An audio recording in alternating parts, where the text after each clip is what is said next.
The teacher missing from Cold Springs Elementary. Parents in Placerville still mention a teacher who left her classroom keys on the desk, stepped into the breezeway, and vanished. The building sits north of Main Street, where the oak trees break the summer wind and buses idle near the loop. Afternoon bell lines faded under traffic noise, while a janitor rolled a static-scarred cart toward the multipurpose room. No one noticed anything unusual until the office printer kept spitting forms long after the halls went quiet. Her name in district rosters is Janine Clark, 34, fifth grade teacher, in town to finish a contracted year. She rented a small studio south of Broadway, reportedly quiet, and kept a habit of walking to work before sunup. Colleagues described careful lesson plans stacked by week and a folded cardigan tucked inside a drawer near the class library. County file from 2009 shows a previous placement in Humboldt County with satisfactory notes and no disciplinary flags. On a warm Thursday in late May of 2019, the office clock read 3:20 when dismissal wrapped. Several students returned for forgotten lunchboxes, one parent asked about reading logs, and buses pulled away. Janine signed the dismissal sheet, placed 2 graded packets in a labeled bin, and told the secretary she would lock up. Dispatch logs later noted a routine call about a stalled sedan on Placerville Drive, unrelated, around the same window. The custodian that week was Arthur Mendez, 57. Night shift, on site to prep the gym for a community meeting. He said he saw Janine cross the breezeway with a manila folder under one arm, moving toward the staff room. He remembered a quick wave and a half smile, nothing hurried, and a quiet hallway where the trophy case hummed. His statement says he kept mopping by the south doors until the wax turned even and the clock hit 4. At 4:15, according to archive notes kept by the principal, a substitute teacher named Erin stopped by the copier. She noticed the machine running with no one nearby, pages in neat stacks, and a sticky note asking to refill paper. The sticky note showed Janine's looping script, though investigators never confirmed the note's exact time because the ink bled slightly. Erin said she refilled the tray, gathered the stacks, and left them on the counter under a laminated safety poster. State records show the district uses a keycard system that logs exterior entries, though interior movement remains untracked. The card assigned to Janine recorded entry at 6:51 that morning, and no exit swipe appears that afternoon. Investigators cautioned that propped doors near the breezeway could bypass the system, and some locals claimed staff sometimes did that. Maintenance logs mention hinge repairs on the east exit, possibly encouraging the practice when the wind pressed hard against the frame. A parent volunteer named Samuel Wright, 41, delivery driver, on-site to stack donated books, offered a different recollection. He carried 2 boxes toward the library when he heard a short conversation from the staff room that he could not parse. He saw a figure in a blue jacket by the vending machine, not a teacher he recognized, facing the window. He did not see Janine, and he reported the detail only after reading a notice requesting timelines the following Monday. Investigators mapped movements on a campus diagram printed from county archives using colored pins to mark estimated positions and times. The staff room window faces a small garden where students grow tomatoes, and a service gate opens toward the back lot. Security cameras cover the front entrance and the bus loop, leaving the service gate and breezeway without recording. Some locals claimed a camera once watched the breezeway, though budget minutes do not confirm any equipment there during that year. Janine's sedan remained in the parking row closest to the flagpole when deputies arrived around 7 after a delayed call. She kept a reusable water bottle in the cup holder and a spiral notebook on the passenger seat with math notes. The engine was cold and the windows were cracked a finger width, which is common when classrooms run warm in May. A small tote in the back seat contained graded essays bundled with twine and a paper marked for revision. Her phone pinged the tower near Bedford Avenue until 4:27, then showed no further activity that day. A records technician later explained that coverage drops inside certain parts of the building, especially near the inner hall. Investigators never confirmed whether the device powered down or lost battery because the handset was not recovered. The district retains a bring-your-own-device policy, which complicates retrieval of carrier details without a separate order. County file from 2009 includes an older missing person from the same district, though the circumstances differ widely. That case involved a grounds worker who left during a winter storm and returned 2 days later without explanation. Some locals claimed a pattern, but the sheriff publicly said the comparison did not hold and records conflict on timing. The archived notes from that earlier incident emphasize exhausted staffing and slow road clearance rather than campus conditions. A neighbor at Janine's complex told deputies she heard footsteps outside the unit around 5:45 that morning. She described keys clinking and a short cough, which matches a routine Janine mentioned at a staff wellness meeting. The neighbor did not see anyone that afternoon, and she thought Janine would attend a training on the following day. That training appears in district calendars, location marked as the county office, which aligns with emails recovered from the principal's account. A week later, search teams walked the trails behind the school where oak leaves gather in dry gullies. They checked culverts near the water district fence and traced the drainage channel that runs toward the old railroad grade. Cadaver dogs alerted once near a cluster of trash cans, then lost interest, which handlers later described as inconsistent. Investigators never confirmed that alert because wind and heat had shifted and the cans had been emptied earlier that morning. Friends from her previous post in Humboldt County described a cautious person who favored steady routines over last-minute plans. She called her mother on Sundays, kept receipts in envelopes by month, and logged miles for tax records with tidy lines. In Placerville, she reportedly joined a small literacy group that met near Cedar Ravine on alternating Thursdays for practice tutoring. Attendance sheets show 3 meetings in April and early May, and her name appears on each page in neat print. The principal told investigators that budget season pulled staff into long hours and multiple hiring files stacked on her desk. She said she spoke briefly with Janine about a special education referral, and she promised to follow up by email. That email exists in the server archive, timestamped 112, with a short reply from Janine at 1:14. The reply references a student name that is redacted in released records, which limits independent confirmation of the context.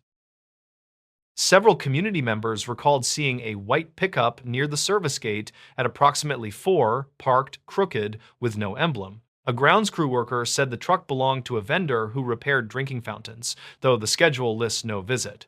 Investigators never confirmed the plate because the gate camera did not exist, and statements vary on the exact bumper stickers. Some locals claimed they saw a ladder in the bed, while others remembered a cooler and a tangle of rope. The custodian Arthur later clarified that he locked the East Hall at 4:30, then walked toward the dumpsters. He said the sky had turned pale with high cirrus and the gym smelled like fresh varnish from the morning coat. He rolled the empty cart past the staff room and noticed a chair pulled out, a half banana, and a humming refrigerator. He did not see the manila folder, and he could not say whether the copier stacks had been moved inside. Family interviews indicate Janine planned a weekend trip to Auburn to see an old roommate who waited at a cafe. The roommate sent a message at 6, then another at 7, and assumed traffic had slowed the drive. When no reply came by 9, she called the district number on the website and reached voicemail. She filed a welfare check request, which appears in dispatch logs at 9:23, triggering the evening response to the campus. A teacher from a neighboring classroom said she found a sticky note under a stapler on the following morning. The note read that a parent conference needed rescheduling after a sibling pickup issue, and the signature looked like Janine's line. Investigators never confirmed whether the note was written that day or earlier in the week, and light smudges complicated analysis. The pen used matched office stock pens that many staff share, which limited any useful tracing of ink purchase records. A local who walks dogs near the fence line reported hearing a short whistle from the garden area around 4:10. He thought it was a child imitating a bird and did not approach the gate, which often sticks near the latch. He later wondered if it signaled someone, though investigators cautioned against building narratives from faint memory. His statement was filed, and the report notes residual mower noise from a neighbor's yard that could mimic a whistle. State records confirm that Janine held a valid credential, and her evaluations listed steady classroom management with consistent routines. Her attendance from January through May showed 2 personal days for dental work and 1 sick day after a winter cold. Payroll noted a pending stipend for after school tutoring, which had not yet been issued when the year closed. None of those items suggested sudden resignation, and investigators emphasized that employment indicators can mislead when other pressures build quietly. During summer, crews replaced the east exit hinges and repainted the breezeway where varnish had peeled under repeated heat. A maintenance supervisor said the project had been scheduled earlier and supplies were ordered before the school year ended. Some locals claimed the timing erased scuffs that might matter, though county guidelines require routine upkeep before fall. Investigators never confirmed whether any scuff carried evidentiary value, and photos in the file show only generalized wear. In September of that year, hikers reported a neatly folded cardigan near a turnout on Mosquito Road beyond the river. Deputies collected it and noted size and label, which aligned with a brand Janine favored in photos from field trips.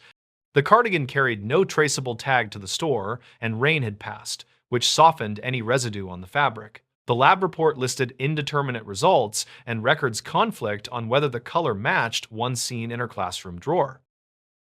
A tip line produced calls about a blue jacket figure seen near the staff room, but descriptions varied by height. One caller remembered a limp, another mentioned a ball cap, and a third thought the zipper shone under fluorescent light. Investigators compared the accounts, and they never confirmed whether those details refer to a single person or several passersby.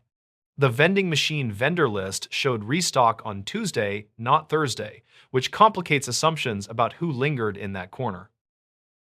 As the year turned, the district reassigned the classroom and boxed the remaining supplies for storage in a locked cage. A new teacher unpacked the math notebooks after winter break and found a roster with penciled updates beside surnames. The updates match Janine's handwriting according to a reading specialist who trained with her, though the dateline is blank. The specialist gave a statement that she last saw Janine at lunchtime on Thursday, standing by the copy room doorway. A brief item ran in the local paper referencing a missing teacher, and it led with courteous language about community support. The article cited the sheriff and the principal with spare quotes, and it named the school without giving the address. Comments online drifted toward speculation about roadways and footpaths, which investigators discourage when maps can mislead. That caution appears in archived notes from early briefings, and the phrasing repeats across updates released over the next months. By spring of the next year, the case summary condensed into a timeline that begins with the morning entry swipe. It lists classroom activities through dismissal, notes the copier running, places Arthur in the South Hall, and places Samuel near the library. It marks the unverified blue jacket sighting, the unlogged service gate area, and the sedan parked by the flagpole when dusk settled. Then the line ends with the phone ping drop and a blank field where investigators wrote pending until further leads arise. Some locals claimed they saw her hiking on weekends near Cronin Ranch, yet trail cameras never placed her there. Others believed a rideshare picked her up near the loop, but state records show no relevant trips in that time. Theories about staff conflicts appear in informal threads, and investigators never confirmed any disputes that fit the timeline. The available documents lean toward quiet routine turning into absence, and the file holds that shape without stating a cause. The district still keeps her name in older newsletters stored on a public folder that parents browse during enrollment. There are photos of book fairs and science night tables, and in one image, she adjusts a poster while students grin. None of the images show unusual visitors, and timestamps land months before late May, which narrows their significance. The folder remains a reference point for volunteers who remember that spring and for families who ask about the old garden. The classroom has new posters now, and the breezeway smells like wax again when summer arrives and heat rises. Children run toward buses, teachers wave with clipboards, and the office printer chugs through permission slips that stack on the counter. A sign near the garden asks people to keep the gate closed, though the latch still feels loose on windy afternoons. The story remains mostly paper and recollection, anchored by dispatch logs and sober lines that leave the ending open. The stories. What stayed behind in this motel room window? The room was standard. 2 beds, a humming wall unit, and a window that faced the parking lot where big rigs idled through the night. What didn't look standard, once the sun rose low and flat, was the faint writing that only appeared across the glass at a shallow angle backward, patchy, like a message scrubbed hard but not gone. Rhea Mallory, 37, an insurance field adjuster on a week of hail damage claims, noticed it as she packed. She had meant to drink the motel's thin coffee, make 2 calls, and hit the interstate before the heat came up. The plan wobbled when the gold light caught on the pane and stitched a sentence out of streaks. She leaned close. 3 words. Reversed. As if intended for someone outside. The first resolved quickest. He. The second took longer. Was. The third broke into stuttered islands before joining. Here. Rhea didn't trust hunches for work, but she did trust her eyes. The glass held something that wanted to stay. She touched the pane with her knuckle, careful not to smear. The letters were not marker or paint. They looked like oil lifts, the kind that come from fingers pressed to a clean surface, then wiped without full success. Years of photographing dent patterns and windshield webs had made her look for directionality, downstrokes, stopping points. The H's verticals were heavier at the top. Somebody had reached up to write it. The height matched a kid, maybe a small teenager, maybe someone standing on a heel. The backward presentation meant whoever wrote it had been inside the room, not out in the lot. Rhea stepped back, then forward again, catching the angle to reread. He was here. It wasn't much by itself. Still, it clicked against something she half remembered. A flyer she'd seen in a gas station along this same highway, western Nevada. A wide run of sage and salt flat about a kid who had vanished years ago, last seen near an old roadside motel. The details on the flyer had been faded and generalized, and she hated the feeling of turning strangers into puzzles. But the message on the glass wouldn't let go. She snapped a photo, then another with the curtain pulled halfway to throw side shadow. Insurance habit. She set her phone on the sill and made a line in her notebook, room 23, north building, roadside motel, off the state route, near the truck stop, morning light from the east. She added the date in her own style, early September of 2011, because she'd learned that memory softens the edges of time. Down at the front desk, a man with the posture of a coiled garden hose slid a receipt across the counter. He wore a shirt with a stitched name. Denton Kroll, property manager. He had the long stare of someone who had solved the same small problems for too many seasons. Rhea mentioned the window, casual like it was a maintenance note. Cleaning streaks, Kroll said. Windex when the sun hits. He tapped the desk with a capped pen. Happens. Could be, she said. It looks like words, though. Backward, like someone wrote from inside. People do all kinds of things to glass, he said, not looking up. Kids breathe and draw hearts. Guests leave handprints. Our crew wipes it down. Since when have you managed this place? Rhea asked. Still casual. Late 2000s, he said. Before that, it was old Mr. Levitt's. He let things slide. We've replaced a lot of panes, Truth told. He would not say more, and she didn't push. It wasn't her business. She was there for roof photos and the dent farm on a fleet of sedans. But curiosity has a way of hiring a seat beside duty. Back in the room, she stood the motel stationary on edge to catch more oblique light. The letters resolved again. She took a slow breath, then put her phone on voice memo not to narrate, just to capture the ambient hum and her measures. A trick a photographer had taught her to anchor memory later. The air smelled like old cleaner and the metal tang of the window track. Her internal clue came by accident. When she slid the curtain fully open, the bottom hem snagged on a plastic spacer in the aluminum frame. The spacer was cracked, held with a sliver of old tape.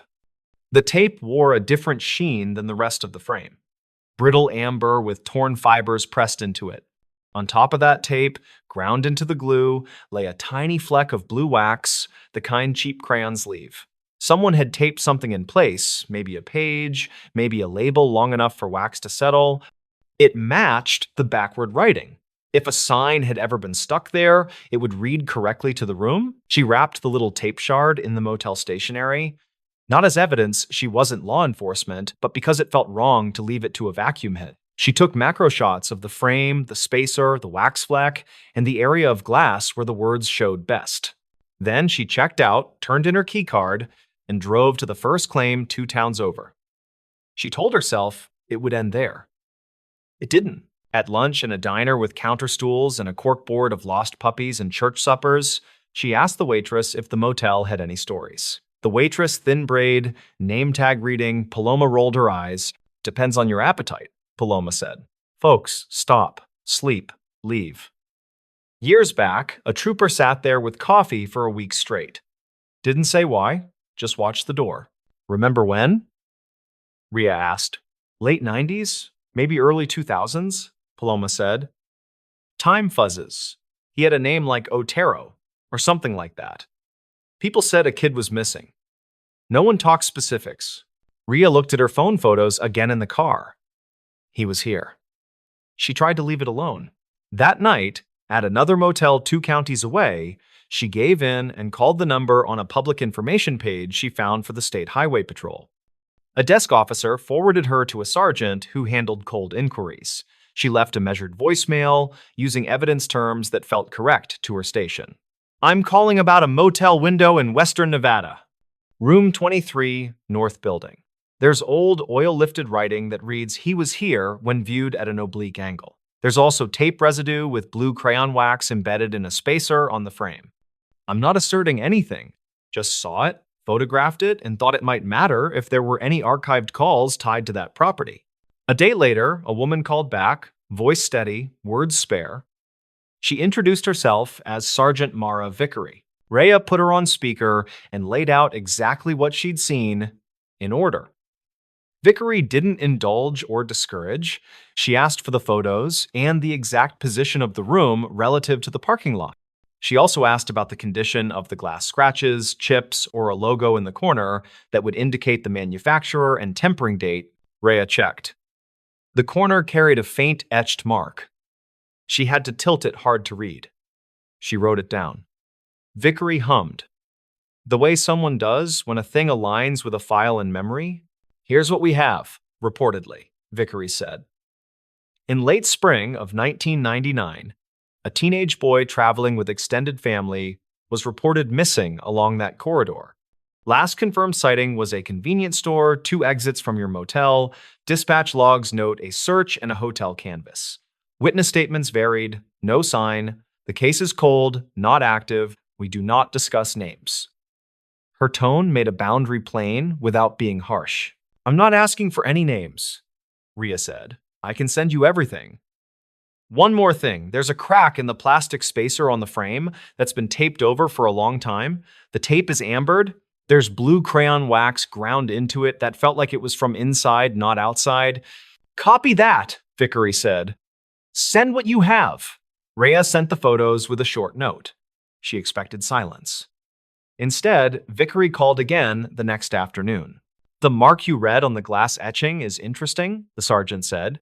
It indicates the glass was manufactured in 2003. The motel you stayed in? Our old notes suggest it had original panes at the time of the search in 1999. So, if the panel in room 23 was replaced sometime after 2003, whatever writing you saw could predate that replacement only if transferred in some way. More likely, the writing was made after 2003, meaning the message came later than the disappearance, Rhea said.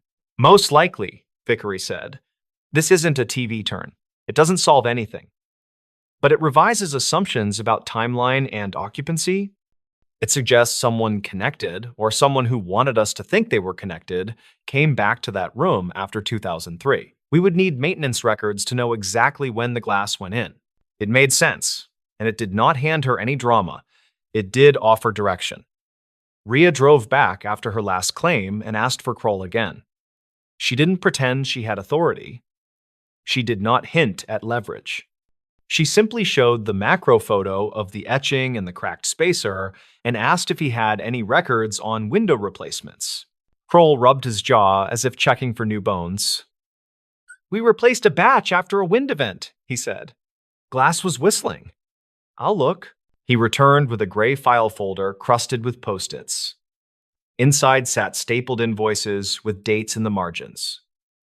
Early August of 2007, Units 12 through 24, North Building. Supplier, Lima's Glass Service. Installer initials? You mind if I photograph these? Rhea asked. Knock yourself out, Kroll said, and for the first time, he looked tired in a way that wasn't irritated, just human. The external confirmation came when Rhea called the number on one of the old invoices and got a man answering on the second ring. Limas, he said. Hector speaking. He remembered the job, long run of aluminum frames that had gone chalky from sun, Hector Limas said. We swapped panes and spacers where needed. I had to rig a few things because the sill channels were bent. We didn't touch curtains. New tempered glass, stamped 2003 because that's what the distributor had bulk.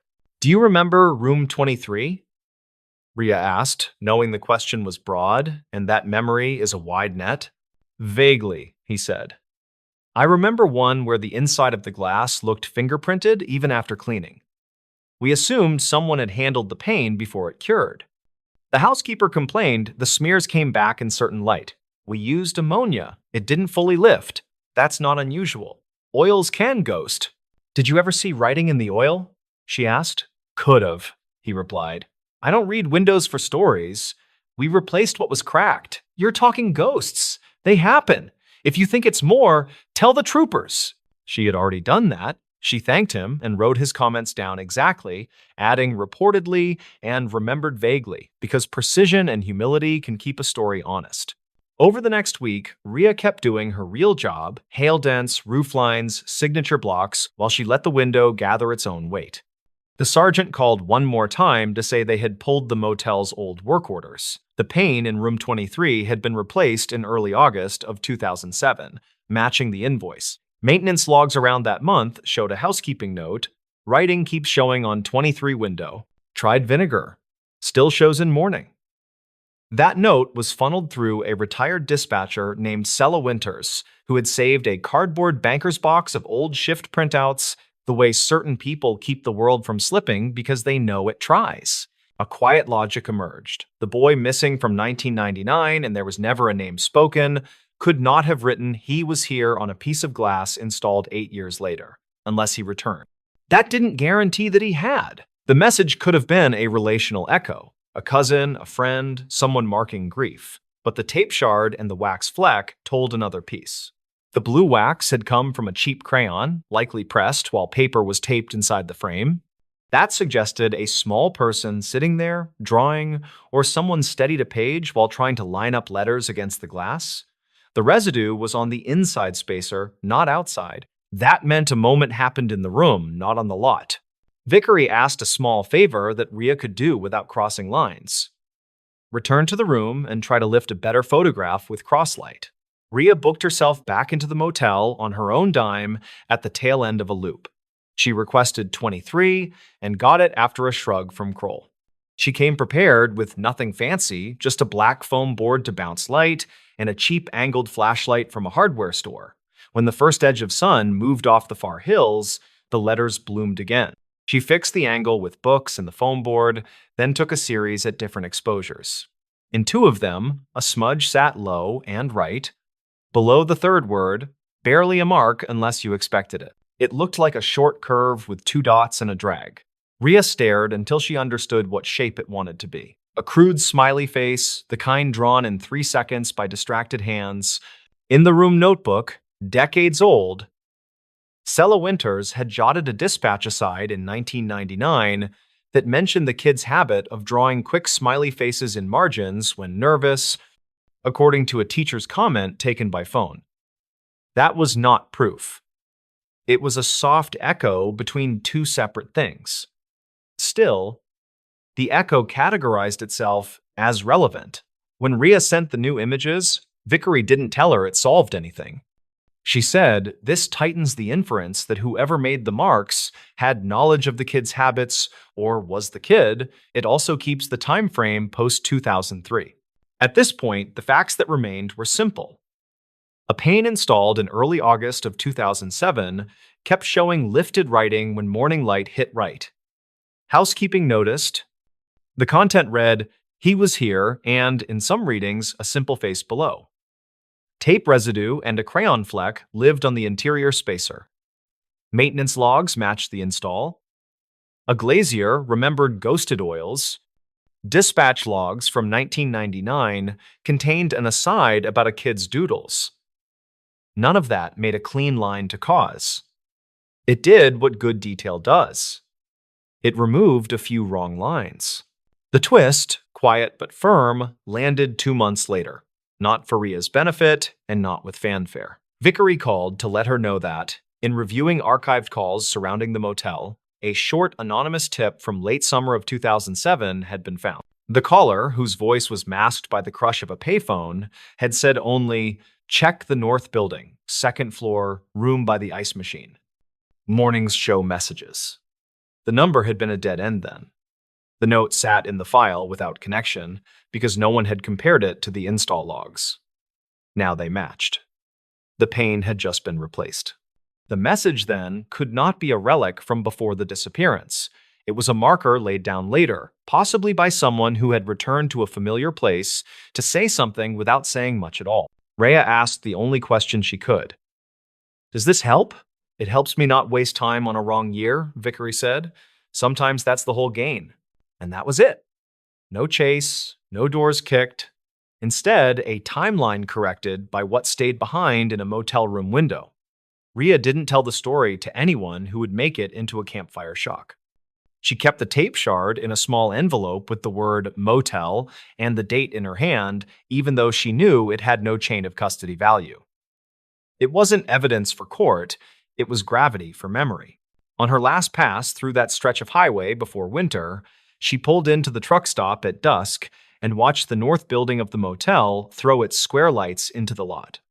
The window of room 23 held the look of any other. A woman in a denim jacket let down the blinds. A kid ran past, dragging a suitcase that clicked over seams.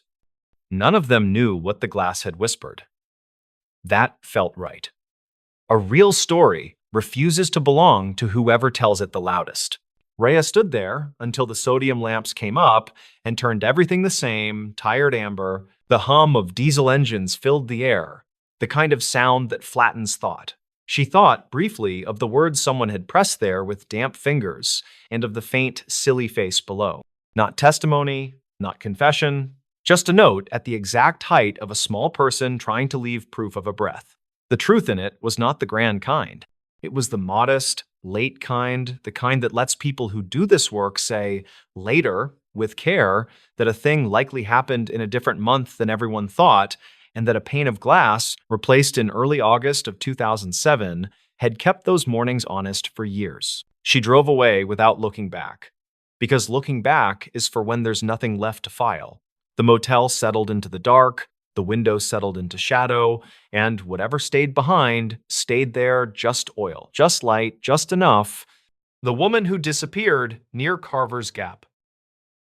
Travelers who stopped at the high pullouts near Carver's Gap reported a woman who waved once, then walked into thin spruce. The trail ran along the bald, where wind hit with steady force from the Tennessee side. Lights stayed flat and cold despite late afternoon, and the ridgeline carried radio traffic from both counties. No one noted a plate because the parking area mixed hikers and locals without clear lines. The first call reached dispatch just before sunset, according to logs released later. Her name in the county file from 2009 matched a teacher who had moved between Carter and Avery over several years. She was 38 and worked part-time as a substitute while picking up seasonal museum hours in Johnson City. Friends said she came for the rhododendron bloom and stayed for the quiet above the state line. She reportedly carried a cheap handheld map and a stainless bottle marked with blue tape. Investigators never confirmed whether she owned a reliable compass, despite several receipts found in storage. The last certain sighting placed her near the wooden post where the Appalachian Trail heads north across the grass. A retired lineman named Carl said she asked about a side path that cut toward Round Bald before the weather turned. He described a calm voice and a careful walker who checked the sky twice and tightened her jacket sleeves. His watch read 4:30 by his account, and his memory stayed fixed on the sound of traffic below. Some locals claimed Carl changed the time later, which state records do not fully address. Dispatch logs mark a second report from a couple who parked beside a dented sedan with faded county stickers. They watched a woman stand near the information board and fold a copy of a trail brochure into a narrow strip. The man recalled her glancing at a silver pickup with an aftermarket light bar, then stepping away without hesitation. The woman recalled a slight limp that appeared only on the downhill portion near the first switchback. Records conflict on whether those statements were taken the same night or days later. Rain moved across Roan High Knob after dark, and patrols split between the paved lot and the forest roads. A ranger from the North Carolina side coordinated with a deputy from the Tennessee side using a shared radio channel. Volunteer searchers gathered near Carver's Gap just after midnight and walked grid lines under steady drizzle and shallow fog. They found boot marks that matched her size near a side trail where moss hid pooled water. Investigators never confirmed those impressions because runoff smeared edges before a cast could cure. Archived notes mention a lightweight day pack found under low branches around a quarter-mile from the main path. Inside were snack wrappers and a folded paper with a grocery list and a museum shift date. A phone sat in the outer pocket with a drained battery and a hair elastic wrapped twice around it. The screen held shallow scratches but no cracks, and the case showed a faded tourist sticker. Technicians pulled the card and recovered brief texts that ended earlier than the last reported sighting. Avery County reports list two unconfirmed leads involving a silver pickup seen idling near the pullout before rain. One hiker said the truck crept past the lot twice, which he found strange given poor visibility and slick pavement. Another hiker said the driver leaned forward and checked the mirror often while the engine surged at irregular intervals. Investigators never confirmed whether the pickup belonged to a local contractor who worked on fences near the highway. Records conflict on the license digits and the description of a sticker behind the rear glass. State records show a previous call involving the same teacher on Roan Mountain during early spring of 2019. She reportedly got turned around in sudden fog near Grassy Ridge and waited beside a cairn until voices approached. The party who found her said she stayed calm and kept talking about frost hollows and bird calls to stay oriented. An incident note described firm boots and a careful pace with brakes at regular intervals despite dropping temperature. Investigators never confirmed whether that episode affected her later planning or gear choices before June. In the week after the disappearance, family and colleagues organized small teams and checked shelters to the north. A museum co-worker carried printouts and asked pieced questions at hostels and gas stations between Elizabethton and Banner Elk. Several people remembered her spending coins on coffee and a pastry at a market near Roan Mountain State Park. Others insisted they saw someone else with similar hair and a similar jacket, which complicated the running timeline. The county file from 2009 contains those notes without a firm ruling on identity. A storm knocked power lines across the ridge and slowed organized searching while crews worked along the highway shoulders. Helicopter support reportedly stood by until wind readings dropped into a safer band above the open balds. Heat signatures came and went as fog shifted across gullies and pooled in low draws between thick spruce. Teams marked possible tracks that crossed and recrossed animal prints near a wet seep where runoff gathered. Investigators never confirmed a single continuous line that matched her boots from the parking area. Weeks later, a trail runner found a stainless bottle wedged under a root beside a shallow step. Blue tape clung to the metal, and a fingerprint technician lifted partials that matched previous samples from her apartment. The cap showed light grit and a torn gasket, which might explain a sweet smell noted by two searchers. Some locals claim the bottle had not been there during early sweeps, which raised questions about movement after rain. Records conflict on when the site was first photographed and tagged for follow-up. The apartment in Johnson City held careful stacks of notebooks and a shoebox filled with admission stickers. One notebook mentioned a plan to walk the balds alone to map views for a lesson about settlement routes. Another page listed bus times and an alternate ride from a coworker whose statement later changed on 2 points. The coworker first said she offered a ride to the Gap, then said she offered a pickup from the Gap. Investigators never confirmed either offer, which left timing gaps across the late afternoon window. Bank records show a small withdrawal that morning and no further activity after the day of the hike. A library card saw used 2 days earlier for field guides that matched the notes found near the day pack. A phone account tied to a prepaid plan rolled over minutes on schedule without manual action from family. Technicians found no logins after the last tower handshake near the state line on the ridge. Dispatch logs carry that timestamp and mark it as the final verified ping. A rumor formed around an old farm road that drops toward a creek where anglers leave crushed cans. A property owner told deputies about a woman who waved once near a locked gate before stepping into Laurel. He could not fix the date and changed the season at least twice during follow-up interviews. His dog growled at the brush that evening, and he found cords of stacked wood disturbed along the fence. Investigators never confirmed the account, and state records caution that memory shifted after news coverage. Later that summer, a faded sedan matching the parking lot vehicle was towed from a private lot near Elk Park. A shop owner said the driver left it overnight and never returned to settle a quoted repair. The owner thought the driver was male based on height and a cap pulled low across the brow. The tag returned to a different county, and paperwork took time because of mismatched mailing records. Archive notes say the lead produced no direct link to the missing teacher despite initial excitement. By fall, snow brushed the high grass, and searchers changed tactics to check drainages for winter evidence. Teams followed game trails where leaves bridged small streams and gusts erased prints within minutes.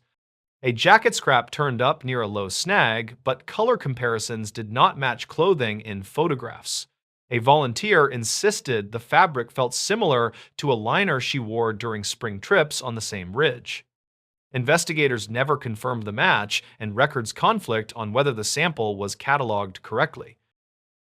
The museum held a small gathering where colleagues read notes about her lectures on birds and trade routes across the mountains. A student recalled her steady pace during a field trip and a habit of counting steps between viewpoints. Another student remembered a hesitant smile that appeared when someone mentioned weather reports and trail etiquette near fragile plants. Some locals claimed she had hinted at moving away, which her sister denied in interviews with a regional reporter. The county file from 2009 keeps both statements without comment on reliability. Winter closed the high road at intervals and ice grew along shaded cuts where plows could not hold traction. Crews marked fallen limbs and flagged slick corners, while visitors stayed lower in the valley towns. The case slipped from headlines but stayed in quarterly summaries prepared for both county commissions. Detectives traded notes about similar disappearances along the border where ridges tangle and lines divide jurisdiction. Investigators never confirmed meaningful overlap beyond weather patterns and occasional vehicle descriptions. In spring, a new ranger reviewed the folder and walked the first 3 miles north at dawn. He carried the printed dispatch logs and paused where the bale wire fence dips near a wet meadow. He noted how sound traveled along the bald and how voices blended with trucks grinding up the grade. A sudden shift in cloud shadow hid the post where the trail turns and the path narrowed near wind-stunted trees. His memo suggested a simple misturn compounded by weather and fatigue without clear evidence of intent. Years have not settled the case, and no court file closes the matter with certainty. Reportedly, a hiker sometimes meets a man who still repeats the time and the steps and the exact wind. He stands by the wooden post and points where the grass folds over and the path looks wider than it is. Some locals claim she walked out on a different day and left by a service road near the towers. Investigators never confirmed that ending, and records conflict enough to keep the question alive near Carver's Gap. The ferry passenger who never disembarked at Sitka. On a cool morning in Sitka, port workers watched a ferry ease through Sitka Sound while gulls traced slow circles overhead. The vessel's horn rolled over water that smelled of kelp and diesel and early rain. Among the manifested arrivals, one name would reportedly remain unanswered at the terminal doors. People wheeled bags across wet pavement while radio traffic clicked and paused around the ramp. The absence did not ring alarms first, it only lingered as a missing footstep in a practiced routine. The passenger, listed as Charles Weaver, was 62, a retired accountant from Spokane traveling to Sitka to visit his younger sister. He had boarded at Juneau 2 nights earlier, carrying one rolling suitcase and a canvas daypack. A purser noted his quiet demeanor and a habit of reading schedules taped beside stairwells. State records list his height, his gray hair, and an emergency contact with a Washington area code. His purpose in Sitka was simple. He planned to help arrange minor repairs at a family rental. The crew roster that week included a junior deckhand named Ian, 27, who worked nights cleaning rails and checking life rings. He remembered a man matching Weaver's description standing alone near the stern during the long run south. The wind carried spray and conversation toward the cafeteria, where lights stayed warm through the small hours. Some travelers slept against windows, while others played cards near vending machines that hummed against the bulkhead. Ian said he noticed the man review a folded map, then pocket it when the aisle cleared.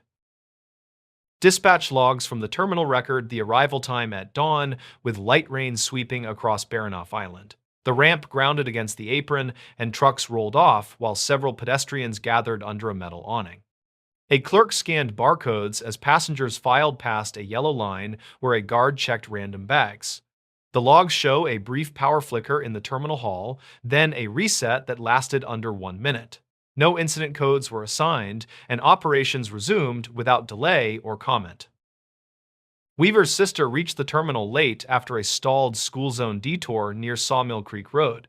She parked near the chain-link fence and watched the last pedestrians scatter toward taxis and waiting relatives. By her account, the rain slowed and a mist sat low across Crescent Harbor. She checked her phone and called twice. Without success, the calls rang without answer, and times were stamped in her provider records. She later told officers she felt uneasy without any specific reason beyond a silence that extended past habit. When baggage carts emptied, a single gray suitcase circled on the belt with no claimant stepping forward to lift it away. The tag matched Weaver's name and routing, printed in black on a laminated slip. A terminal agent moved the suitcase behind a counter and wrote a simple note on a clipboard. No alarm was triggered because unclaimed luggage appears with predictable frequency on rainy mornings. The agent set the suitcase on a shelf and returned to help a couple searching for a misplaced fishing rod. Archived notes taken that afternoon indicate officers spoke separately with 2 travelers who remembered a man fitting the description. One was an art teacher from Sitka who sketched whales from the solarium during the night hours. She recalled the man leaning on the rail near Mount Edgecombe's faint outline when clouds parted for a moment. Another was a mechanic from Ketchikan who said the same man bought coffee twice and asked about taxi prices in town.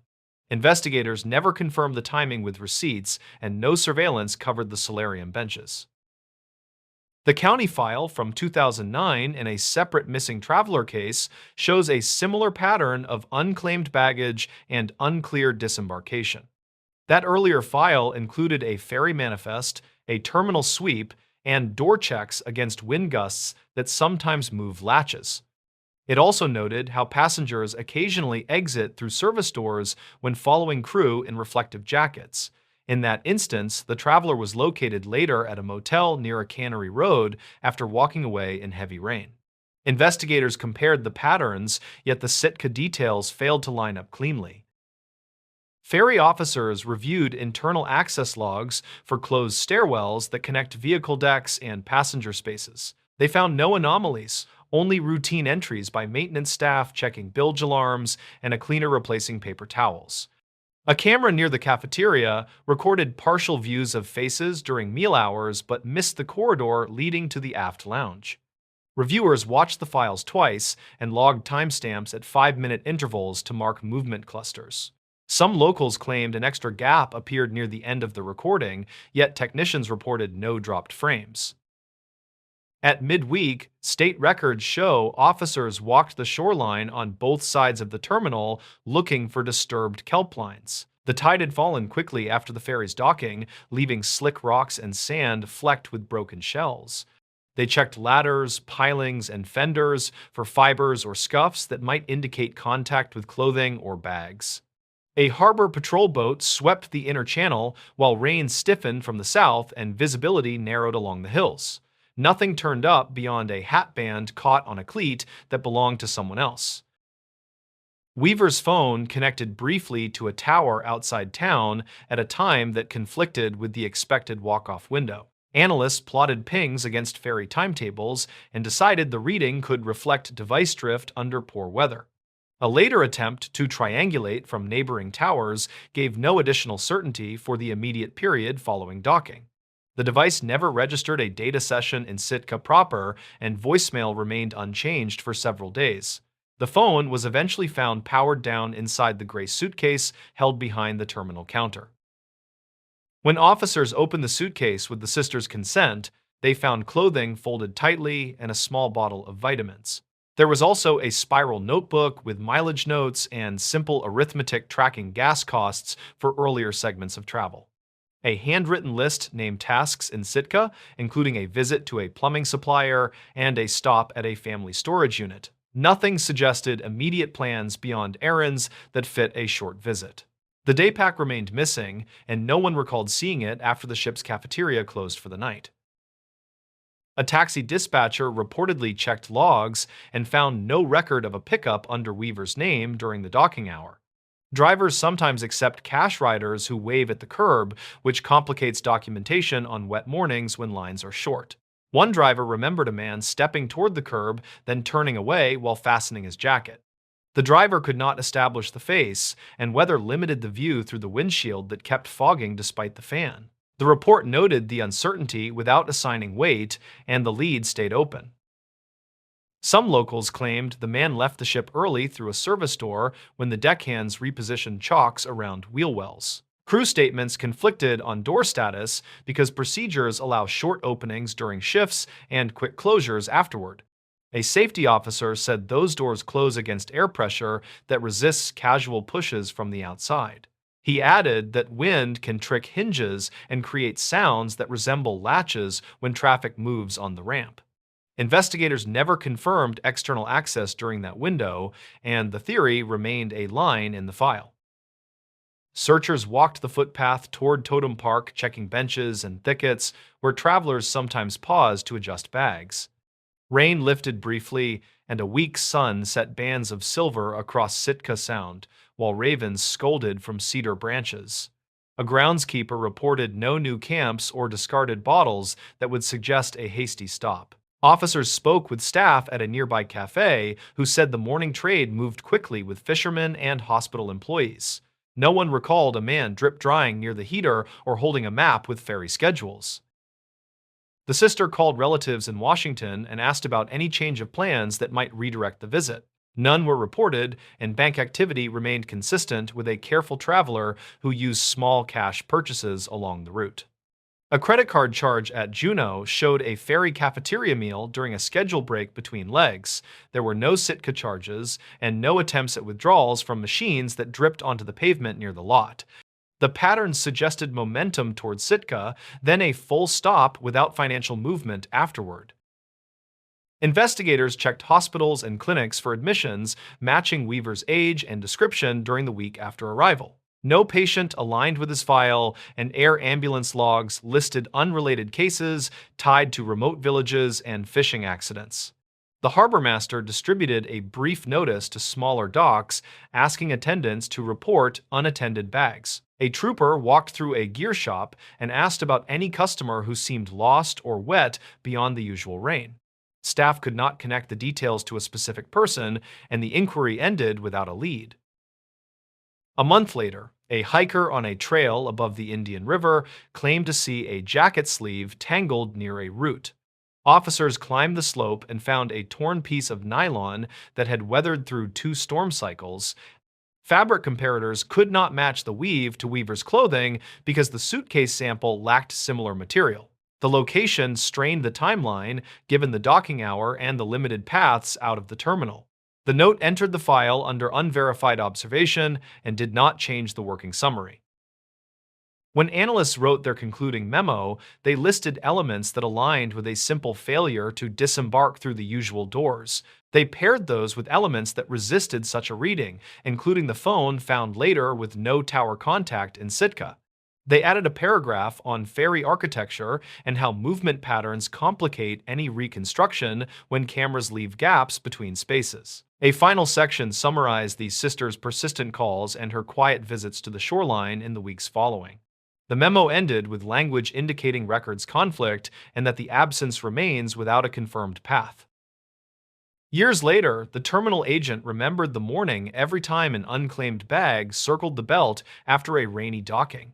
The memory did not carry definitive images, only small impressions tied to radio clicks and the short flicker in the hall.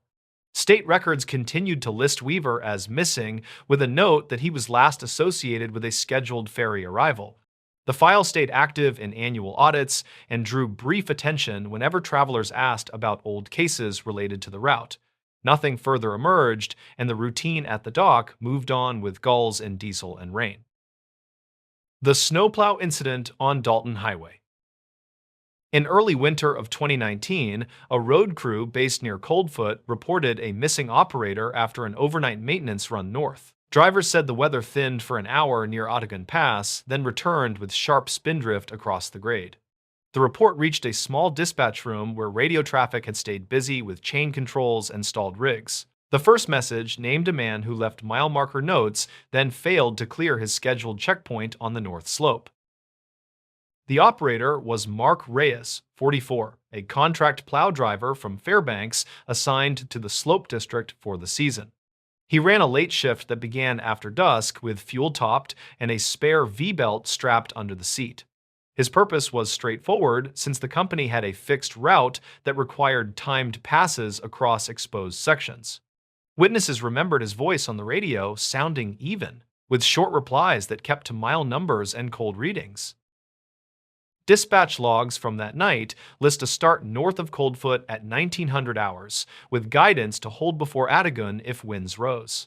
Archived notes in the district binder describe patch ice near the summit and reports of light snow sliding off the cut banks.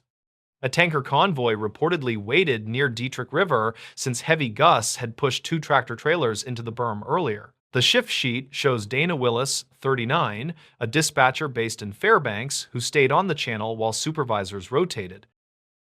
State records show Reyes had 12 winters on heavy equipment, with no citations and a completed safety course during 2011. He'd worked pipeline access roads, he'd pulled a grader for a private quarry, and he'd logged clear plow counts on previous runs. His intent that night was to punch through 3 choke points, then meet a mechanic near Galbraith Lake for a salt spreader swap. The mechanic was Evan Tuttle, 52, a seasonal hire whose task was to transfer gear and check hydraulic temperatures before midnight. Some locals claimed a whiteout dropped into the pass fast enough to erase taillights and mute engine sound, yet truckers never agreed. One driver said strobing snow gave the illusion of hills moving sideways across the road while the wheels stayed straight. Another said the wind was loud, but gaps kept opening, and distant beacons appeared steady along the grade for several minutes. Investigators never confirmed a single window of clear weather, since recordings captured only static bursts and clipped phrases around the summit. At 2100, Reyes checked in at a pullout south of the pass, with coolant temperature stable and front blade pressure within range. He mentioned one brief shudder through the chassis that felt like a rut, then silence followed until a short click cut the frequency. Willis radioed back twice with location requests and received nothing, then pinged a nearby rig to scan the shoulder with high beams. The rig driver said he saw drifting grooves that could have been old tracks since fresh snow filled them within seconds. A tracker unit on the plow reportedly sent 3 location bursts clustered near a curve marked by a steep drop to the creek. Technicians said the pings bounced off a repeater and came through delayed, so the timing stamps failed to match the voice log. Search teams moved in after midnight from both sides, and a grader led with chains laced tight across 2 tires. Snow fell in sheets that flattened depth and made shallow cuts look like pits, which slowed the lead truck to walking speed. They reached the curve at first light and found a blade mark that ended clean beside a low drift with no metal exposed. A second pass scraped the shoulder and revealed a hard ridge with chunks of ice wedged above a narrow gouge that fell away. Rope teams moved over the edge and found short slide debris on a bench, then a broken marker flag snagged against brush. No frame parts surfaced during those hours, and the creek ran under plates of ice that shifted with a faint grinding sound. County file from 2009 includes a similar incident where a grader vanished for 2 days before surfacing downstream near a bend. That case resolved when thaw lowered the berm and exposed a mirror that caught sun from a brief break in cloud.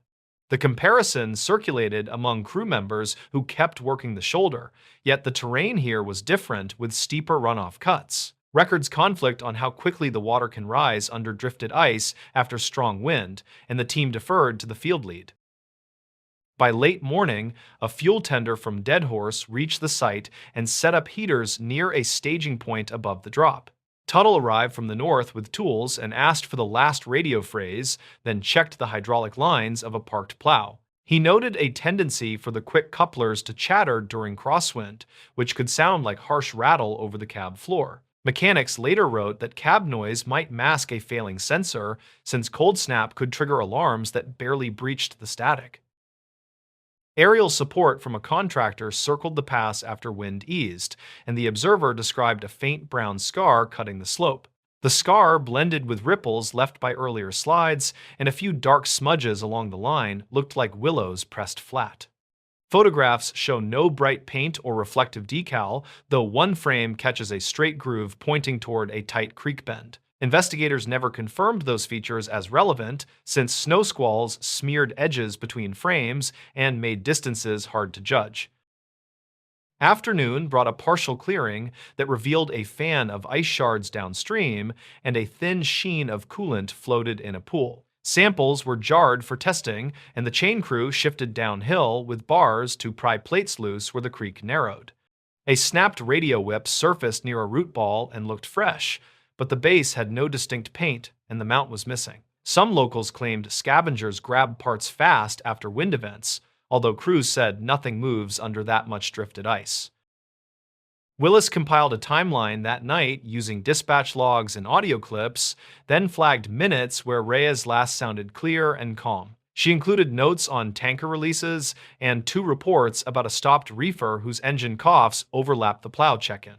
The final packet lists contacts with the state patrol and a maintenance foreman who drove south to relieve the tired search crew. That foreman added tire print photos that seem to double along the shoulder, which can occur when chains stamp over their own path. During the second day, a Parkerized tow hook appeared in a melt pocket with scratches no wider than a thumbnail along the curve. The hook matched a model used on the plow fleet, yet maintenance inventory showed 6 variations that had circulated for years. Without a serial, technicians wrote a reserved note that placed the hook in a probable category rather than as verified evidence. Some locals claimed the hook drifted from higher on the slope, while others said the creek likely dragged it after a brief surge. On the third day, crews uncovered a ladder rack buried in compact snow beside a narrow stand of willows near the creek. The rack fit, the plow make, and bolt patterns lined up within tolerances, which moved the case toward a likely location. A downstream net caught a small panel stamped with 2 digits that matched the fleet series, though corrosion blurred the final number. Investigators never confirmed whether the panel came from Reyes's machine, and state records marked the find as inconclusive with an asterisk. A trucker who runs that road each week provided a sworn statement that places a bright headlight west of the proper lane. He said the beam cut across a hump of snow and flashed once, then vanished as wind shifted, which he logged against his odometer. Another driver produced a dash recording where only hiss and faint pops can be heard during that minute near the summit pullout. Records conflict on whether either account fits the minute Reyes went quiet, since clock drift and reception gaps complicate the match. A 4th-day probe found the plow nose buried in a kink where the creek dives under a bank and resurfaces in a small pool. Divers worked under ice with lines and spotted a cab corner wedged against a boulder, then a shattered mirror floating free. The recovery took hours as the weather dropped again, and the team cut a trench to guide the frame toward a winch. When the cab cleared, the seatbelt latch showed marks from impact, and the ignition key sat half-turned with the radio switch on. The medical report is brief and cites blunt force trauma with a probable sequence that begins with a sudden drop along the hidden bank. It notes no sign of alcohol and a normal panel, plus bruising that aligns with a violent jolt as the frame struck rock. Investigators never confirmed whether the initial slide began from crosswind push or a shelf collapse that undercut the drift from below. The final line lists cause as accident during storm response, with contributing factors that include limited visibility and shifting ice. In the months after, crews added poles near the curve and new markers above the creek, and radio checks increased before the summit. The company revised night runs and paired plows for that section, while dispatch set tighter windows for convoys during early gust fronts. Some locals claim the changes came too late and that old warnings about the creek shelf sat ignored in a forgotten drawer. Archived notes show earlier mentions of undercut edges that never reached policy, though supervisors say budget cycles delayed permanent fixes. The Dalton Highway kept running through that winter and the next, and the pass remained a place where visibility turns to noise. State records preserve the photographs and the hook, and the rack sits tagged in a bin that lists the mile number. Drivers still slow near the curve and watch the creek where drifted plates hold for a week, then crack without warning. The file closes with a sentence that keeps to the facts and a road sign that leans slightly north when the wind rises. The stories. This highway turnout kept a secret roadside ledger. The turnout sat 3 miles past the hill crest, where the shoulder widened and an old guardrail curled around scrub pines. It looked like any layover patch on a western freight route, wind-scoured and sun-bleached, the kind of place drivers used when the low gear cooked too hot. Ivo Calderon was 34 and worked highway maintenance out of a county yard near a small valley town. He had the steady patience of someone who counted reflectors at dawn, and he kept a pocket notebook for bolts that liked to work loose. He planned a simple loop that Tuesday: swap a cracked mile marker, replace a dented sign, check the culvert at the turnout. He pulled the county pickup beside the rail and killed the engine, and the quiet after the fan belt felt too clean. He had heard drivers call the turnout a good place to let brakes breathe, and earlier dispatch chatter mentioned a stalled sedan reported before sunrise. The sedan was gone now, but a dark rectangle pressed into gravel showed where tires had slept. He walked the rail, tapped bolts with a wrench, and found a new scar where the metal had curled inward like a knuckle. He crouched to look for glass or plastic, and his fingers met tin. The box felt cold despite the heat, wedged under the rail post with 2 flat rocks bracing it tight. He checked for snakes first, then slid it out with a sand scuff. Inside was a ledger wrapped in a cut trash bag, bound with string, edges rubbed thin as old denim. On the first page, someone had printed "Mile 37 turnout, keep it dry, return it where you found it." The handwriting was neat, each line pressed with a heavy hand that understood trucks and weather. The early entries read like a log of small trades, which made sense in that place and on that road. Diesel siphoned and replaced with cash, jump starts marked with initials, spare brake light bulbs counted like borrowed pencils. The dates were written carefully as words, like 2019 and 2020, and then the numbers stopped for a while when the world went strange. He flipped to a recent page and noticed a different style, lighter ink and quicker strokes that curled on the downstroke. It said, "Skimmer crew parked by mile 32 according to a driver. Call the county before you accept a tow." Another said, "Gray sedan with a trailer ball gave bottles and left at dawn. Check camera near the crest for plate." He looked at the tin again and found a folded slip beneath the ledger that smelled like lemon cleaner. Someone had written, "If you find this and you work the road, please look at dispatch logs from last winter." He recognized the phrasing and the gentle push, not a demand, more like a tired neighbor asking you to look through a fence. He set the ledger back in the tin, snapped a quick photo for memory, and secured the box the way he had found it. The air felt still, and a low thunder came from the downshift of a distant semi that needed the long lane more than talk. He got in the truck, scratched a date in his pocket notebook, and drove back toward the yard with the uneasy feeling of stepping on a path with fresh footprints. In the office after lunch, he pulled archived calls on the shared computer, which the crew used for storm maps and shift swap. The log from late winter listed a cluster of calls around mile 30, with drivers reporting a two-truck team that arrived fast and unasked. One entry used the word predatory, which was rare in casual notes, and another mentioned cash prices on a scrap of paper. He kept reading and saw a note from a county deputy about skimmers on card readers at a nearby fuel plaza. That plaza sat between the crest and the river bridge, where drivers liked to grab coffee and plug in sleepers to keep a steady chill.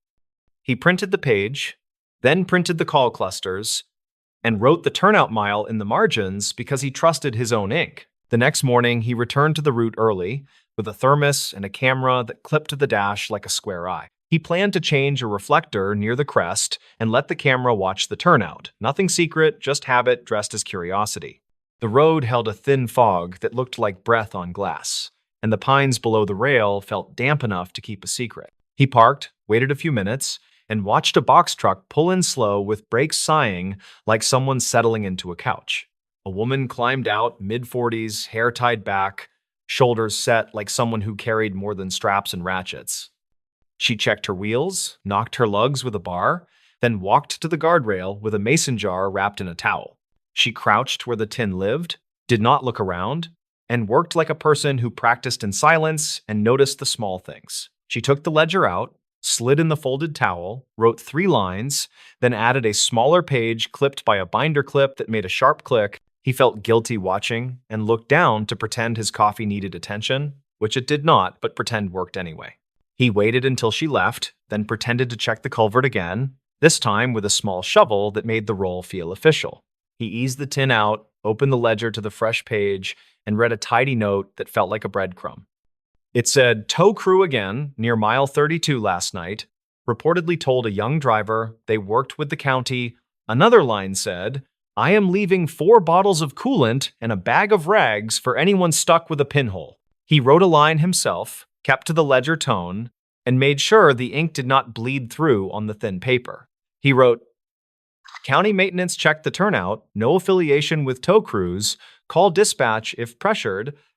He tucked his page under the binder clip and slid everything back, angling the rocks to wedge firm because small rituals matter when the wind gets ideas. He drove to the fuel plaza later that morning, the one near the bridge where the skimmers had allegedly lived, and asked around. The cashier, a young guy with a careful haircut, said a retired radio operator sometimes handed out paper maps to drivers who looked lost.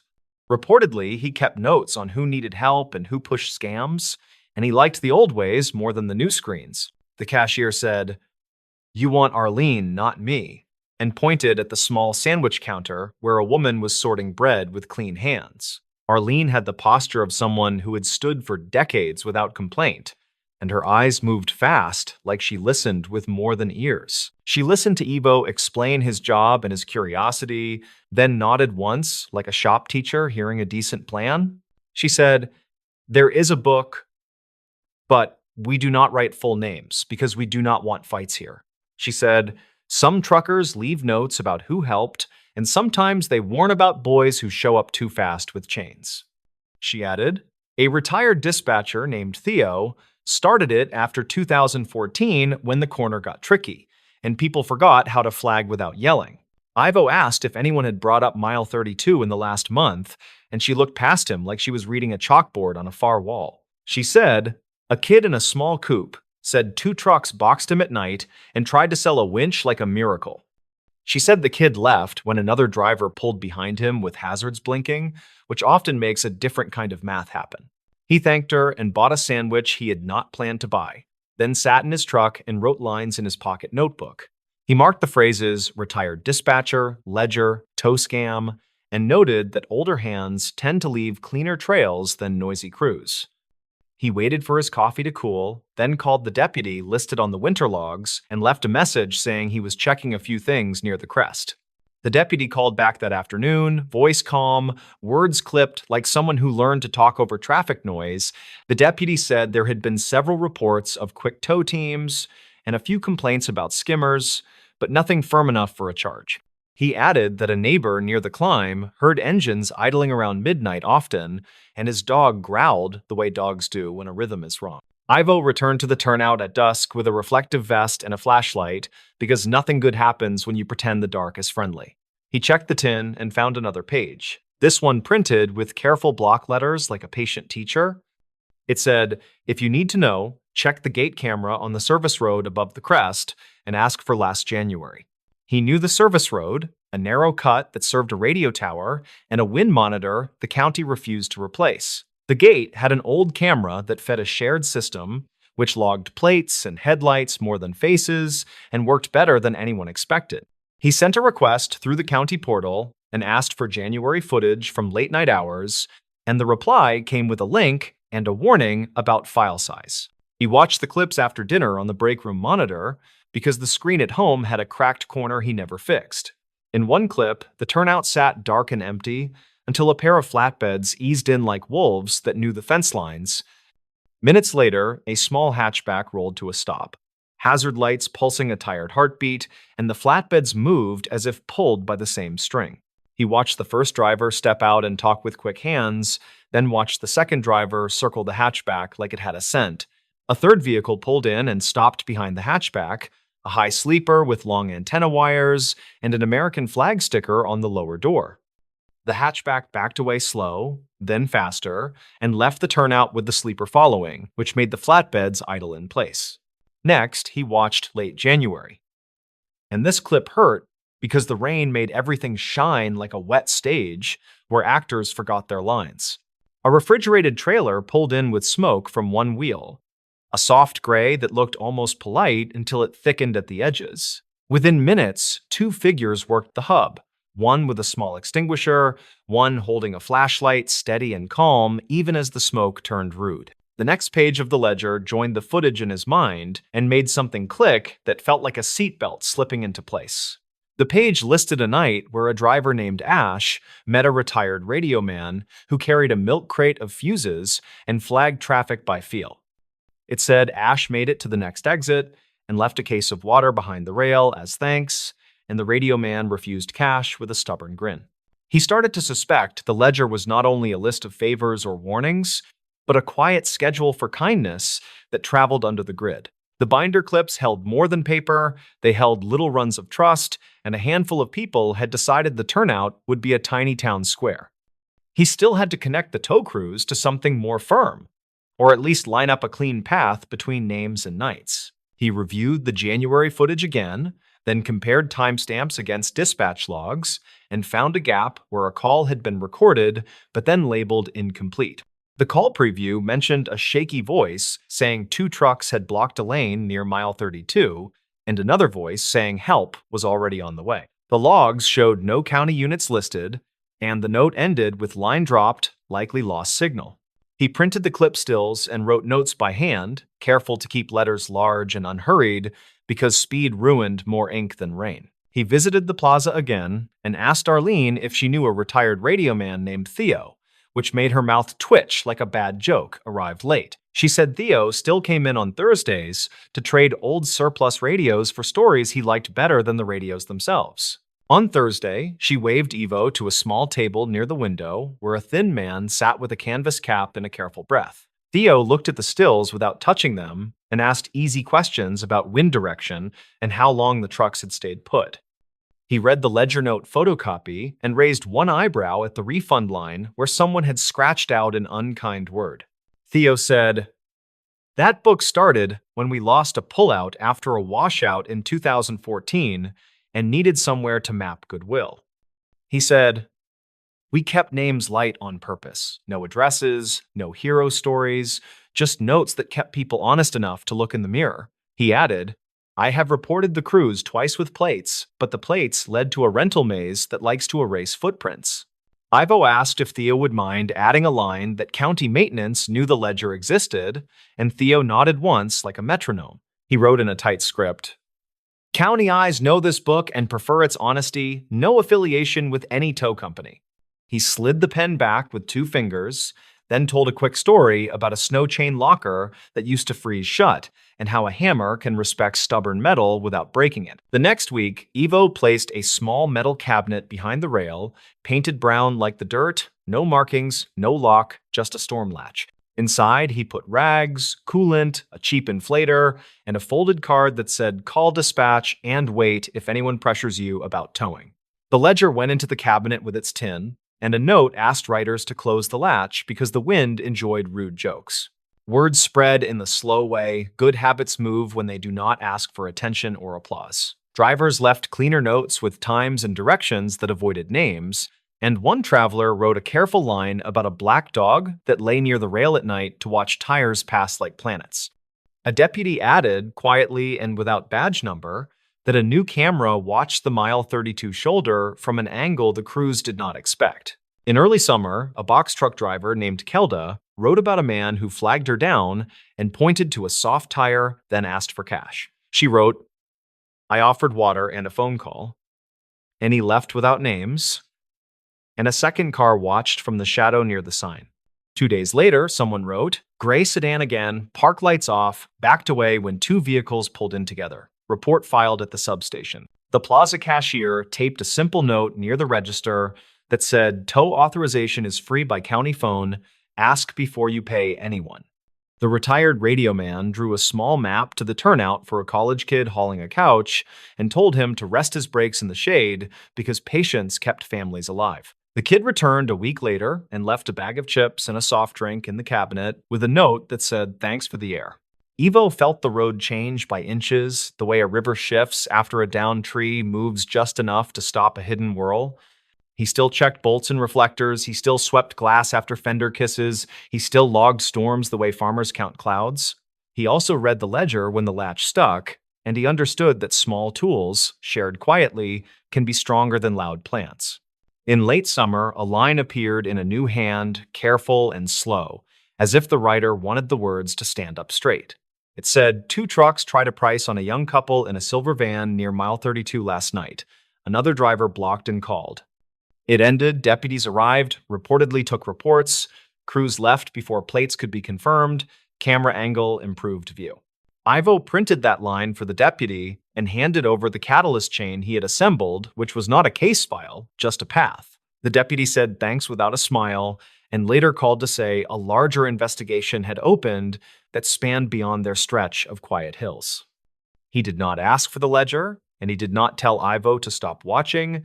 He only asked that the book stay clean of full names to protect decent people. The turnout kept breathing in its slow way, heat riding off gravel in visible waves that made everything wobble and dreamlike. The ledger pages grew soft at the corners, and someone glued reinforced strips to the spine with care that matched the first handwriting. Now and then, a new driver wrote a sentence that sounded grateful for a simple jug of water left by a stranger with a pencil. A local professor left a note about starting a small roadside history project and asked if anyone minded a photocopy at the library. Theo wrote yes, but keep the copy without names, use dates written as words, and call it the Mile 37 book. The library later displayed a scan that showed a landscape of small trades and warnings, nothing dramatic, just a community stitched by traffic and time. Ivo stopped keeping his own separate notes once the system felt stable enough to grow without him tugging at every thread. He still checked the cabinet latch, still wiped dust off the tin, still tightened bolts with gloves that smelled like oil.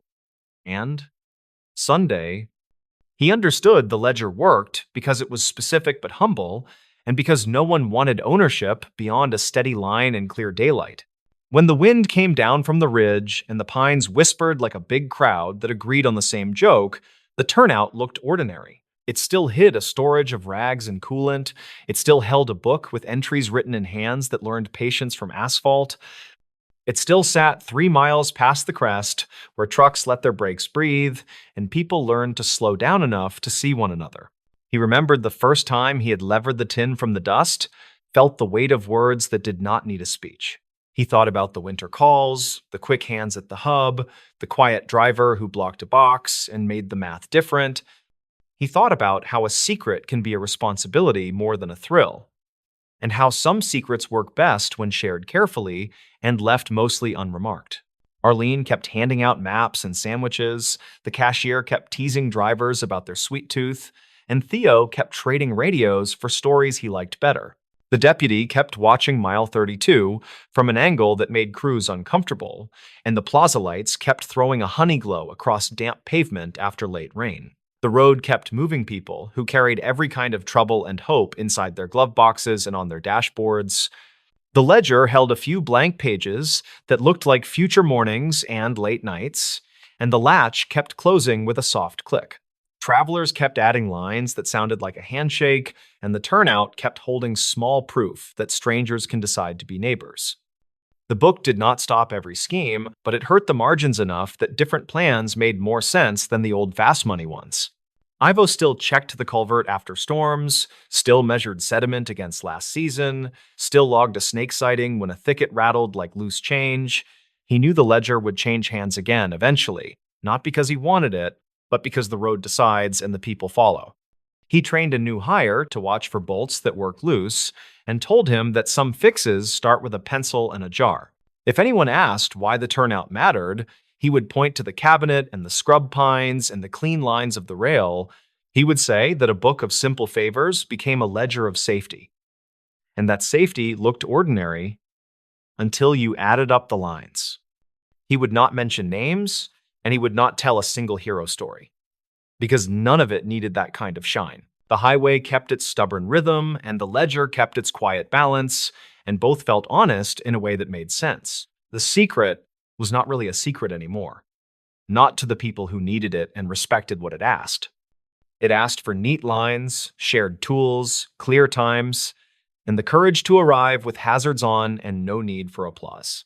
The Vanished Miner of Gnome Ridge. In early summer of 2019, a seasonal miner booked a bunk in Nome and walked the ridgeline above town alone. He carried a used metal detector, a battered pack, and a claim map folded into quarters inside a plastic sleeve. Several weeks later, searchers traced his tracks to wined, scraped gravel and a shallow cut marked by recent shovel bites. Locals reportedly still point to that slope when the north breeze lines the tundra grass and the sea turns gray. His name was Daniel Kerr, 48, a heavy equipment operator from Fairbanks who prospected small leases during seasonal breaks and layoffs. Archived notes kept by a borough clerk say he told the front desk he wanted 3 quiet weeks near Anvil Creek. He paid cash for a room 2 blocks from Front Street and asked for a ground floor unit facing the alley. The clerk wrote that he spoke calmly, carried no visible weapon, and wore rubber boots with dried clay seams. State records show Kerr renewed a limited entry claim the previous winter and mailed 2 small payments from a post office kiosk. The county file from 2009 includes a faded survey of the same bench, annotated with pencil arrows around a shallow tributary bend. Some locals claimed an older prospector had washed flakes there after a flood rearranged bars along the creek mouth. Investigators never confirmed whether Kerr knew those stories, though a library sign-out shows he borrowed 2 regional mining guides. On a Tuesday, dispatch logs recorded a weather advisory for dense coastal cloud and intermittent drizzle, with ceiling low and visibility variable. A taxi receipt in his room lists a drop at the Dome Creek pullout just before noon, with gear loaded in careful stages. A store owner later told troopers he sold Kerr fuel mix, replacement hose, and a handheld radio that could scan aviation traffic. None of those items were recovered at the site where his footprints ended among scattered cobbles and straw-colored sedge. The first person to sound an alarm was Lena White, 36, a clerk who managed checkouts and kept the lodge keyboard. She reportedly noticed his key still hanging late Thursday, then again Friday morning, with bedsheets unwrinkled and towels folded inside the rack. Her archived notes mention 2 missed conversations about a package and a quiet guest who nodded often but avoided long exchanges. She called the non-emergency line and asked whether a welfare check made sense, then waited while staff inspected the empty room. Deputy Mark Oden, 41, flew in from Kotzebue to assist troopers with a grid search once a formal report was filed. He interviewed White, the taxi driver, and a maintenance worker who remembered helping Kerr carry a small pump to the curb. Oden later described the man as methodical and polite, with a list on notebook paper and a preference for working alone. He also noted conflicting accounts of departure time and load weight, details which investigators never reconciled despite repeated calls and follow-up visits.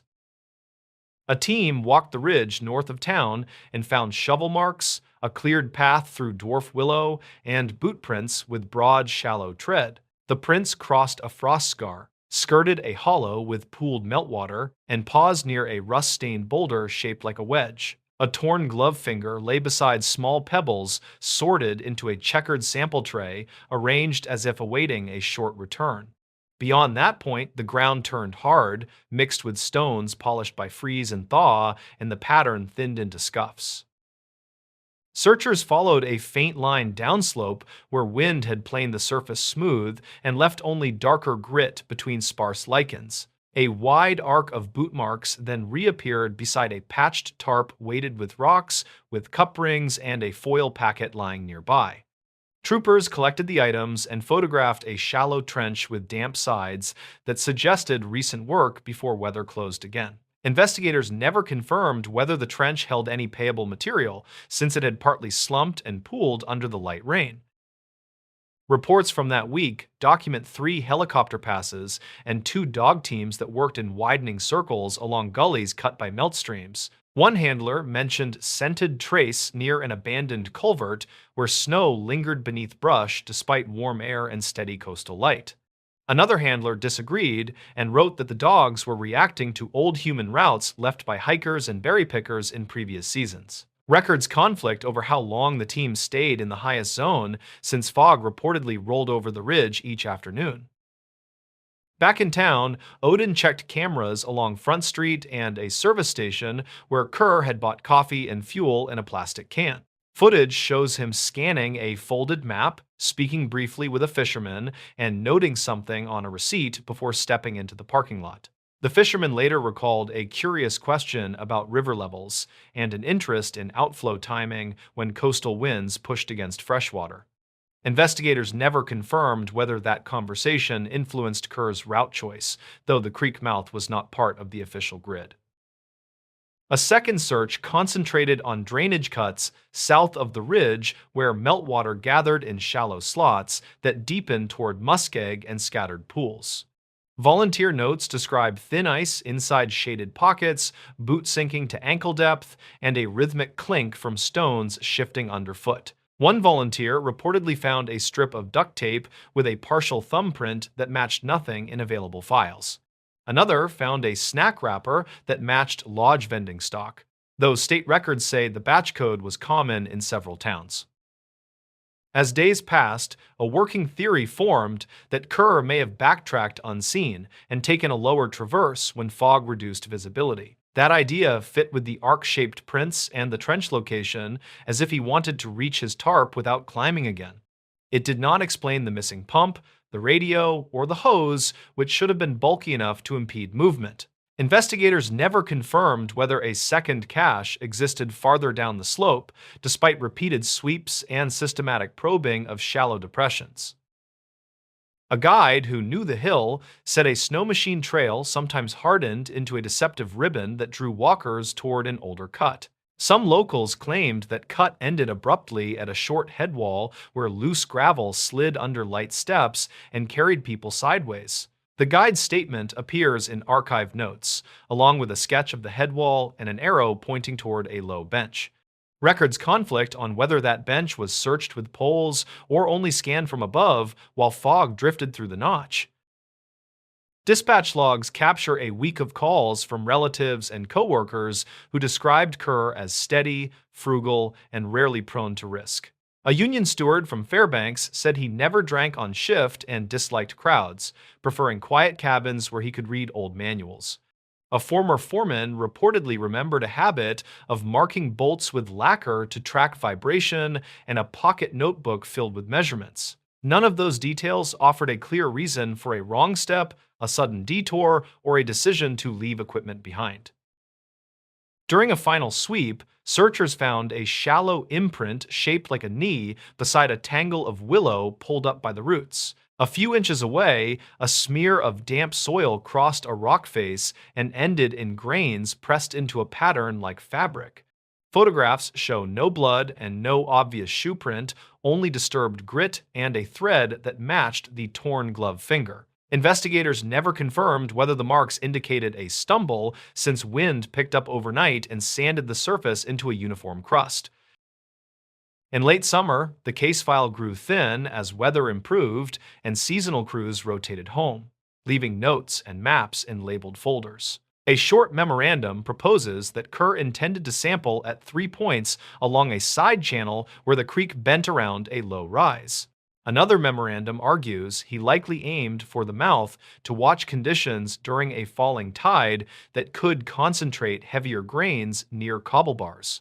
Records conflict on estimated timeframes since the taxi drop was imprecise and cloud patterns disrupted any meaningful shadow analysis. White kept a copy of the missing poster taped near the keyboard and wrote dates beside calls that asked the same questions. She reportedly told a visiting brother that the room stayed quiet for weeks, though the alley sometimes carried diesel scent after midnight. Her notebook ends with a line about returning a deposit and boxing 3 shirts for storage behind the desk with other unclaimed items. Investigators never confirmed whether a family member retrieved the box, since shipping records list only a surname and illegible initials. In autumn, a hunter spotted a rectangle of blue fabric near frost, stunted spruce, and radioed coordinates before weather closed again over the hills. A team hiked the bearing and found only a faded tarp shard, a snapped grommet, and marks from fox tracks in soft ground. The shard color matched nothing cataloged in evidence, and the grommet style differed from the tarp photographed at the trench site. State records list that lead as inconclusive and recommend renewed searches when spring snow recedes and the ground unlocks along the gullies. Years later, the ridge still draws walkers on long evenings when the light stretches and the sea reflects a dull metallic band. Some locals claimed the miner's cache lies near an old drift where meltwater vanishes into gravel and reappears below a low natural sill. Others point toward the head wall and say the bench gave way in thaw, swallowing a footprint and smoothing everything into wind-polished stone. Investigators never confirmed any of those theories, and the county file from 2009 remains a caution about incomplete ground. The story ends without resolution beyond the paper trail, a set of maps, and careful handwriting that measured days and minor purchases. Dispatch logs, state records, and archive notes describe a quiet man who planned small tasks and walked uphill before fog settled again. The ridge faces the sea and the town lights, and its gravel shifts each season when freeze and thaw pull stones apart. Kerr's name remains on a page that lodges between tabs, and the ridge keeps its distances when the wind crosses gently.